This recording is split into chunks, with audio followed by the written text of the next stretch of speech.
Howdy! Welcome to Formula Forecast, where we discuss the twists and turns that Mother Nature throws at us. This week, we're in Belgium.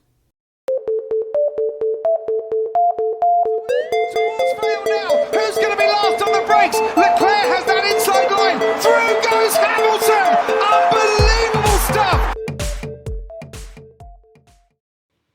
Spa-Francorchamps, one of the oldest circuits on the Formula One calendar, dating all the way back to 1925. This 7-kilometer track is a fan favorite and has certainly had its share of famous moments. By Fielder, look at Fielder, head into the wall. Who was that? Coulthard in the wall. David Coulthard into the wall. They'll stop the race. They'll have to red flag it. David Coulthard in these appalling conditions. Oh God! Michael Schumacher hits David Coulthard and is out of the Belgian Grand Prix. And Magnussen has made up places at the start. But here comes Sebastian Vettel. He's neck and neck with Lewis Hamilton. Vettel is alongside and ahead. I can't be the only one that got goosebumps. The track layout has been modified numerous times since its inception, the latest being in 2007. However, one constant in each layout has been Eau Rouge, which roughly translates to red water in English. Eau Rouge is one of the most iconic corners in Formula One, perhaps only rivaled by Maggots and Beckett's or maybe 130R. The track's lap record is held by Valtteri Bottas, set in 2018 with the W09, and last year's winner was again Max Verstappen. Looking at this week's schedule, Friday will have FP1 and FP2, FP3 and qualifying are on Saturday, which leaves Sunday as race day. As for the weather, it looks like a typical weekend at Spa, with chances of rain on both Friday and Saturday. Daily high temperatures will be around 20 degrees Celsius, 68 Fahrenheit on both days, with winds out of the southwest at around 8 to 16 kilometers per hour. Friday will be cloudy, with a 50% chance of rain in the afternoon, and Saturday will be overcast with a 70% chance of light rain through the early evening. The reason for the rain on Friday and Saturday is due to this low pressure system passing over the UK, bringing with it a frontal boundary that will provide enough lift to create some rain. However, by Sunday, the low pressure system will have passed through, taking all the lift with it. Thus, Sunday will be relatively sunny with a high temperature of about 20 degrees Celsius for the Grand Prix, with winds out of the west-northwest at about 8 to 16 kilometers per hour. As for how this will affect the Grand Prix, this is typically a short two-stopper with softer mediums or a long one-stopper with a set of hards. However, given how kind most of these cars have been treating their tires, I would expect the majority of the front-runners to opt for that one-stop strategy with these mild temperatures. Now for some current news. I said it once, and I'll say it again. Checo has got to go. I don't know where, I don't know when, but for Red Bull's sake, sometime soon. With reports of those rumored performance clauses I discussed in this video apparently kicking in after this week, as even Christian Horner can't defend Checo anymore following his nasty wreck in Q2 last week in Hungary. If this is supposedly going to happen soon, the only question is, which Red Bull driver moves up? I personally think that Yuki should be the top candidate, given that he's outperforming Daniel and all his other teammates since Pierre Gasly left, and Liam is too green. But while Helmut and Horner eventually ignore Yuki, maybe I'll do a video on that later, let me know who y'all think should move up to partner Max. Moving on, what the hell was that, McLaren? That might have been the most unsatisfying 1-2 finish I've ever watched. I'll make an in-depth video on McLaren's failures this season next week, but for now, let's just make a short list of screw-ups from this past weekend.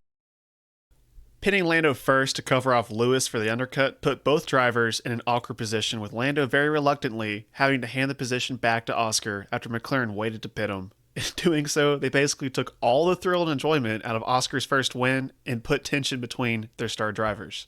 How could they have avoided this, you may wonder? Well, pitting Oscar earlier, or taking Nico Rosberg's advice to Andrea Stella and giving firm team orders to Lando to switch instead of bargaining with him like a 4-year-old with his bedtime by saying swap at your convenience. What a joke. I'll leave it at that for now, but speaking of 4-year-olds, Max has got to carry himself with more poise, as even GP, his own race engineer, got fed up with Max and told him to basically quit whining over the radio and drive the car after an ill-advised dive bomb into turn 1 on Lewis Hamilton almost resulted in both of them DNFing. Moving on, let's take a look at the standings. Max Verstappen's championship lead over Lando finally shrunk to 79 points after a strong performance for McLaren's car in Hungary. The big mover this week was Lewis Hamilton overtaking Checo and George Russell, following his 200th career podium for 6th place.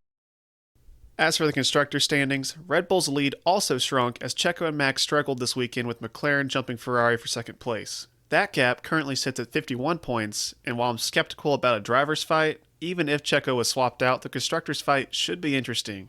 Other than that, no major changes in the standings.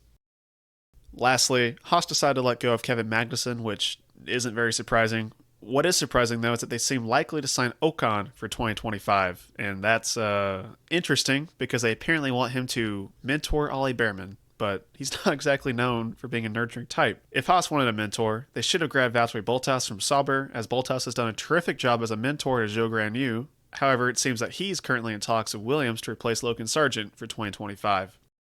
Unfortunately, it appears that Logan is at risk of losing a seat at every race this season, despite performing slightly below Alex Albon this year, as there were rumors of James Vowles wanting to drop Logan for Ocon in Silverstone for the rest of the 2024 season. And the only reason that didn't go through was because Bruno Famin supposedly blocked the transaction as he didn't want to help Williams in the constructors' fight. As for my predictions for the Grand Prix, we're going to do the best 3 teams, worst 3 teams, and my top 5 drivers in order. In the best 3 teams, I'll again say Red Bull, McLaren, and Mercedes, as this week I think Ferrari's porpoising problem will return in the high-speed sections of Spa. As for the 3 weakest teams, I think Sauber, Williams, and Alpine will still be at the bottom, as nothing has really appeared to change over the past few races. Finally, for my top 5, I think Lewis will win as Mercedes is again bringing upgrades to Spa, and honestly, McLaren just can't get out of their own way at the moment. Plus, if qualifying is in the rain as I predicted, I think Lewis will have the upper hand. Next, I think Lando will come in P2, just ahead of Max. In 4th and 5th, I have Oscar ahead of George Russell. I'm also interested to see how y'all think this Grand Prix will shake out, so comment down below your predictions for the race.